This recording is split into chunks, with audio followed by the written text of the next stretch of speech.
Hi YouTube, welcome to Butterfly Alchemist.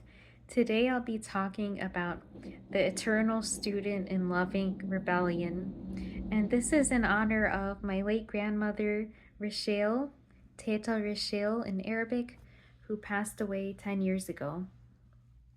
So she always used to call me Ayuni, which means my eyes, and Hayati, my life.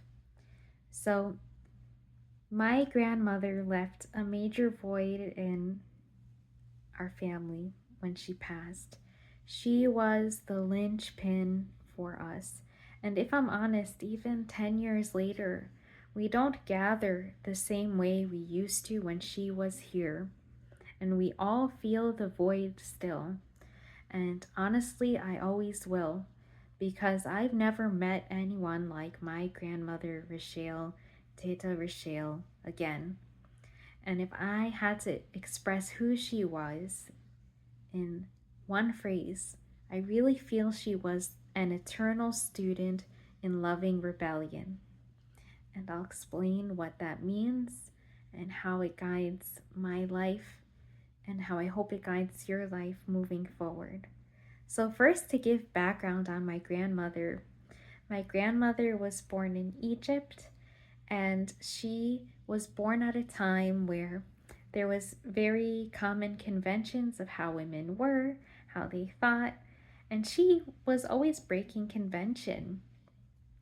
When she was a little girl, she would sneak into the bathroom and my grandmother would tell her to go to bed, or Teta Kabira, my great grandmother, and she would have a book in her hand and sneak some lighting however she could.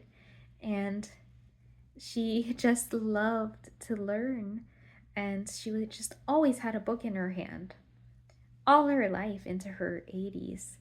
And she was also someone who just knew multiple languages from a young age. She studied Arabic, French, Latin, English, and she was able to speak, write, think, and read in all those languages.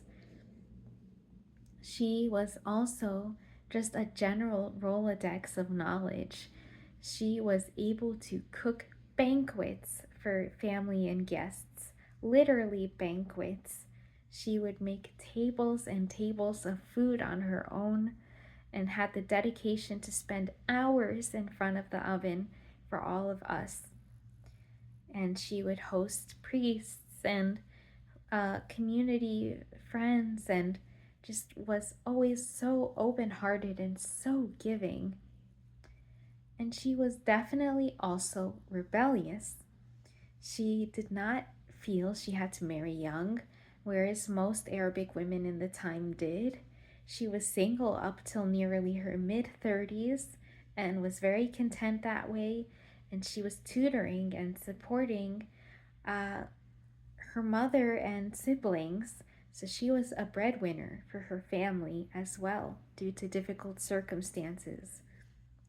And when she met my grandfather, she was sassy with him, she rejected him, she laughed about the proposal originally, but it actually made him more captivated with her because she was free spirited and she had knowledge and ways of responding to things he hadn't really seen before.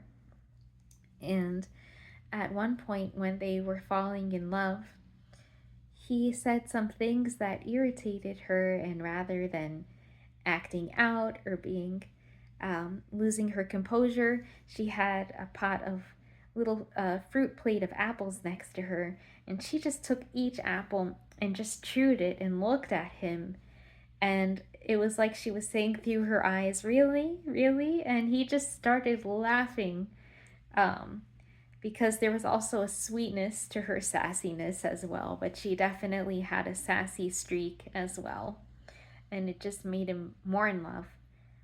And that's how she was towards the world too. Her and my grandfather came to the US with not even like a penny to their names, yet they were so strong minded and thought, we're going to succeed in this. And they did. They learned film financing and managing and syndicating uh, forms of finance through different lenders, and became they built up their own business from learning and being eternal students in rebellion of the conventions of the world. It's not common that an Arabic couple from that time who were young and didn't have these skills could go and build everything up from the ground zero. And if you heard the immense hardships they faced that went beyond this, it is such an inspiration. They are such an inspiration. They never laid down and gave up on anything. And that's the rebellion and the learning that I'm talking about. They had the love. They used all their knowledge to inform people and enlighten people on a new way to think and be. And 10 years later, my grandfather is still in love with her and always will be, because no woman before or after ever carried that essence she carried. And at the time they married, there were other proposals to my grandfather from women that were considered at the time more conventionally beautiful. But none of them captivated my grandfather because they just didn't have the internal traits he was looking for. They didn't have the traits of what he saw a spouse to be. And I believe his way of viewing things left a beautiful legacy for our family, because he chose a wonderful rock to the family. And he thought beyond one moment or two, and who was the woman who would enlighten him when he needed to be informed, who was going to be composed and modest and intelligent in her dealings with others. She possessed all those traits to the utmost. So, and her and my grandfather were natural galvanizers. They were able to call into action large projects and events and use their skills to take the proceeds of that to help others. And there was that selflessness embedded in them. So, all of this is to say, she was an eternal student in loving rebellion. She had a library she built back in a time in Egypt when many books were hard to come by, and they confiscated her library. But she didn't sit and mope forever that her books were taken from her. She started another library, and that's the type of person she was.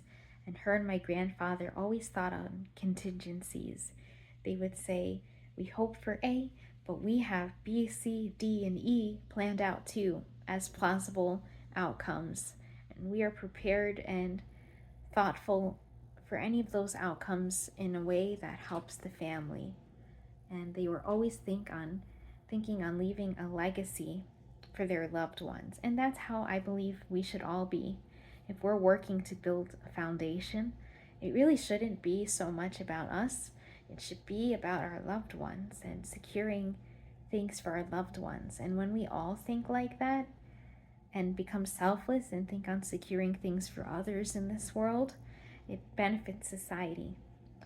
So I hope this helps, and um, I'll just say, even though my Arabic is not perfect, أنا بحبك دايما, Teta. So I love you always, Teta.